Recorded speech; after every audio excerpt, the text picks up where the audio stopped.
আজান ও ইকামতের মাসআলা।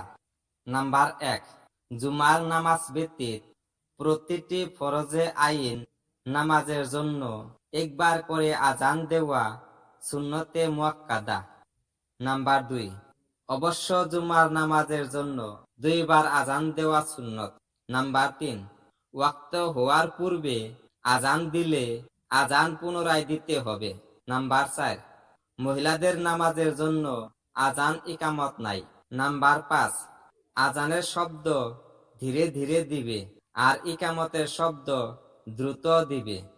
নাম্বার ৬, বিনা উযুতে ইকামত এবং নাপাক অবস্থায় আজান বলা মুকরুহ তাহরিমি। নাম্বার ৭, ইকামত যে স্থানে দাঁড়িয়ে শুরু করবে সেখানেই শেষ করবে। নাম্বার ৮, আজান ইকামত বলার সময় কথা বলা নিষেধ। নাম্বার ৯, আজান ও ইকামতের সময় সালাম ও হাসির জবাব দিতে নাই।